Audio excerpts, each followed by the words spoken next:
Hello everybody, thanks for stopping by Gregsbeerreviews today. It's about that time. Let's go take that walk and see what's in the fridge today.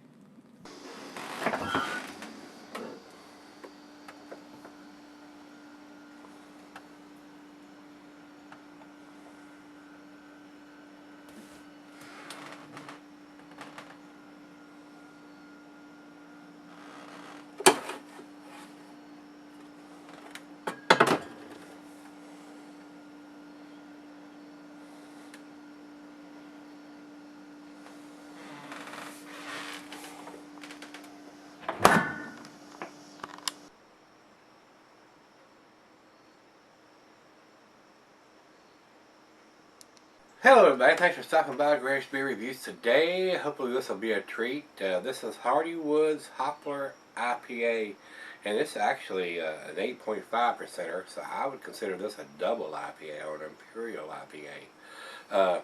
These guys are out of Richmond, Virginia, and they are just now getting to the west side of Virginia. Up to about a month or so ago, you had to either go to Charlottesville or Richmond to get your hands on these beers, and they have a lot of people following and trying to get their hands on these beers.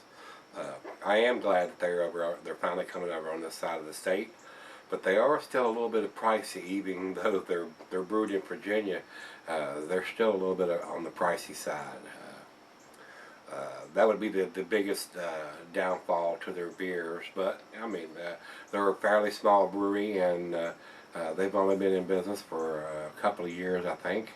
So I am glad to finally get my hands on these without somebody having to drive the distance and bring them back to me, or try to get my hands on them some other means. But I am glad that they're coming this direction now, and maybe they'll be getting bigger and going further and further out. But they have almost a cult following on that side of the state, and a lot of people really like their beers. And I've had one or two of their beers, but not been blown away. So hopefully this will change my mind. We'll see what this one brings here. This is their, like I said, Hoplar IPA is an 8.5%er, 100 IBUs. So if you're not into the slightly bitter IPAs, this may be a little too strong for your palate. And there's a long commercial description on this one, guys. Dry hopped Imperial IPA conditioned on Virginia tulip poplar wood. Hardywood Hoplar follows the wood aging tradition of the earliest India Pale Ales, which were matured on oak. Rather than oak, we've selected the delicate wood of the fallen tree tulip poplar, which was a tree cycled by city wood and toasted for use in this hardy IPA. While this poplar can no longer rustle in the wind or give shade, it is able to offer balance to the bright citrus and pine character from heaps of Cascade, Columbus, and summer hops, with subtle notes of caramelized vanilla, and the tree was hoppy. I'm going to give you a little background on this one. In the mid-1800s, when the early IPAs were being shipped in wooden barrels from the breweries of Burton-on-Trent to thirsty British colonists in India, our tulip porter was a mere sapling on the outskirts of Richmond, Virginia. On September 18, 2003, this towering poplar prevailed to the fierce Hurricane Isabel and fell on Bell Creek Road. Richmond-based Citywood Urban Forest products help us transform the wood from its fallen poplar to its custom-designed flavor and aroma-enhancing infusion sticks. Post-fermentation, Hoplar is dry-hopped with a generous helping of whole-flower Cascade hops and conditioned on the toasted poplar. It says here, Hardywood Hoplar is a mahogany in color with a hearty tan head and offers an aroma of grapefruit brulee and pine needles, as well as delicate vanilla toffee and a hint of campfire. Medium to full-bodied with assertive 100 IBUs, yet delightful hop bitterness. Hoplar is well balanced with ample caramel and malt backbone. A bit of earthy tannin from the poplar harmonizes with the resinous hoppy character, which dissipates into a lingering finish. We believe this tree spirit lives on in Hardywood Hoplar, and hope that the finished product rouses your spirit. Well, imagine that. And like I said, guys, they are just now getting to this side of the state, and they have a lot of good comments on the beers that they produce. And also, like I said, they're a little pricey still.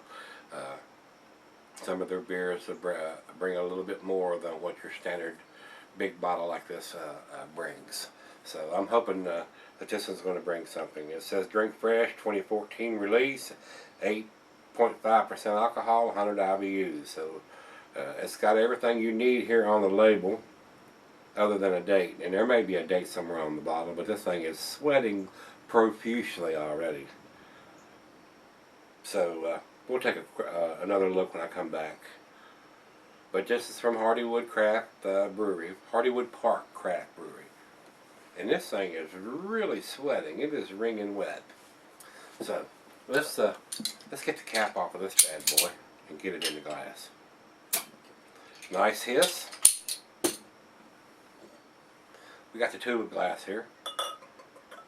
I haven't given you the food pairings or anything on this one yet. And according to the commercial description, this one is going to be a little darker. And it is quite carbonated, looking at the head this one's generating.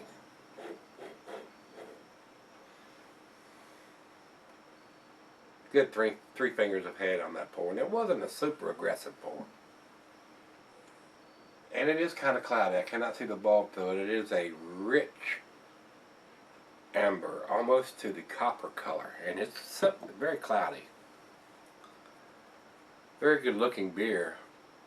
And a lot of times when these beers are aged on wood, it will bring out some, like it says, some of the vanilla and some of the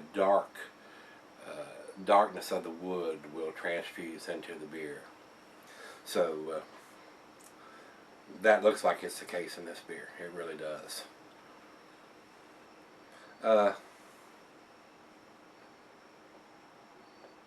Food pairings for this beer: cuisines, barbecue cheeses, pepper, Monterey pepper jack, sharp blue cheddar, your more pungent cheeses, gorgonzola, limburger, and the meats: game, grilled meat, and salmon. Glassware snifter, tulip, oversized wine glass. I got the double glass. And this beer can be cellared for long periods under proper conditions, but I'm not a big fan of that on an IPA. Even though it's an imperial IPA, you are going to lose some of the hoppiness. So unless it's super boozy, I would try to drink it as fresh as possible. And there are some big bubbles on the side of the glass, but it's very creamy on top. So, and it's dissipated already. We're down to about 2 fingers. We've already lost a finger of head. Let's get a nose on it.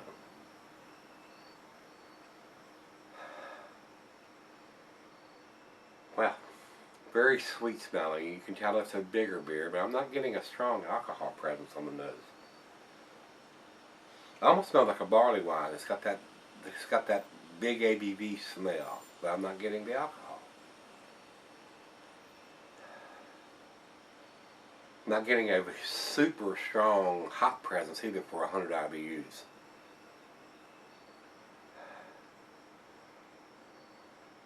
I am getting a slight citrusy, piney hop presence to this. And this is part of their Reserve series. So that's probably another reason it's a little more on the pricier side. Anytime a brewery ages a beer, whether in bourbon barrels or whiskey barrels or on some kind of spirals or something like that, that beer is taking up space. It's sitting somewhere and taking up space. And depending on how long they want to age the beer, a lot of times depends on how pricey the beer is, because it's sitting there taking up space. Very sweet smell, guys. Let's give it a taste. Cheers, everybody.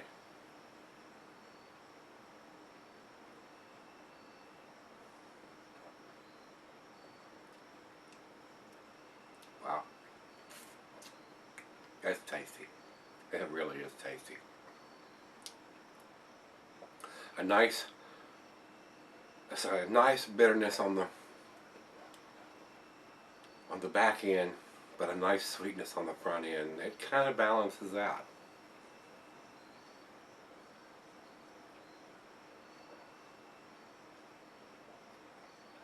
Wow. I'm kind of blown away. It's very, very tasty.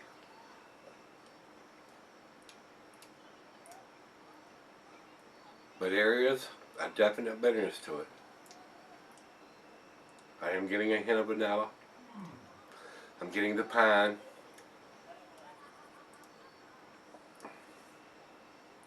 And with the all the hops that they've used on this, the Cascade Columbus and Summit hops, and then dry hop with the whole flower Cascade, there is a big hop presence to this, but it all balances out. It's not like a super bitter IPA.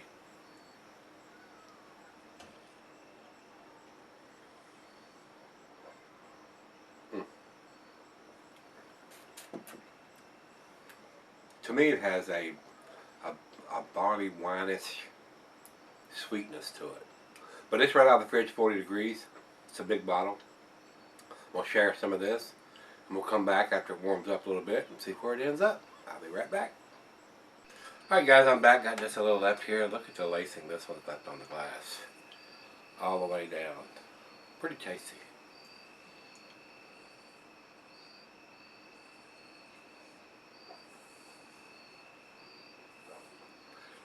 Definitely get the influence of the wood spirals, the poplar wood spirals. A little bit of vanilla. But still, after it's warmed up, I still get that barley wine-esque sweetness to this beer. Very nice. I enjoyed this one quite a bit. Just remember, this was a little on the pricey side. I think this bottle was like $11 and something, $11.50 or something like that. So it's still a little bit on the pricey side. So let's do the final chug.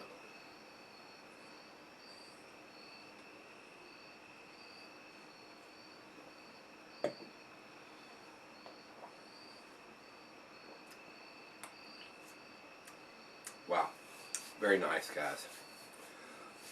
And I told you I was going to look and see if there was some kind of dating on it. I do not see anything on this bottle. And I do not see anything on the label here. Let me look one more time. So evidently they're not dating.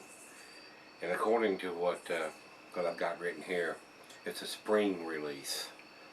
So I kind of feel that this would probably been a little bit better fresh than what I am getting it here. And I would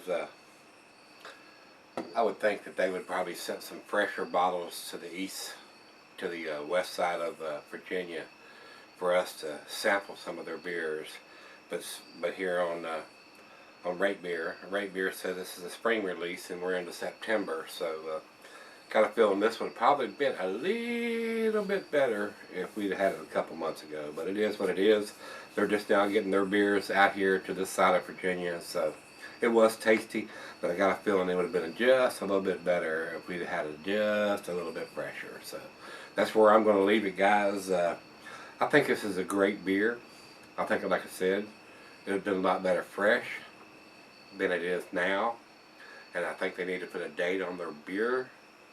Even though they're a small brewery, they need to step up to the plate and put a dating on it. And I do not see anything. I'm going to look one more time. I do not see anything written on this bottle at all. And for an IPA, even though it's a double, it needs to have that information on it, because if I'd have seen it had been done in April or May, I probably would not have picked it up. Even though I want to try some of their beers because I have heard a lot of good things about what they're doing. I'm not going to waste my money, especially something as pricey as this bottle was, on something that's 4 or 5, I mean maybe even 6 months old. So, especially for an IPA. Now, if it's been a stout or something like that, you know, it may not been as critical. And being something that's been aged on wood spirals, even though it's a big beer, I kind of like to still get those kind of fresh to give you a true feeling of what the beer is. But it is what it is, and beggars can't be choosers. And like I said on a couple beer reviews ago, I've had so many subscribers send me beers over the last 6 months. I haven't really went out and bought any fresh beers. I've just been reviewing what people have been sending me, and with the beer mail package that Parrish just sent, and I've got one that Leandro is sending, and I've had several other subscribers contact me since I've been back this last week, wanting to send me some beers. It's no use for me to go out and buy beers when I've got all these beers coming in. So, and I do appreciate it. I really, really do. There's so many beers that have limited distribution, just like this one, that are in other parts of the country that I cannot get my hands on. I'm really humbled and really appreciative of the beers that are sent to me, and I've had people say things about some of the beers, like Hop Tide has sent me some of those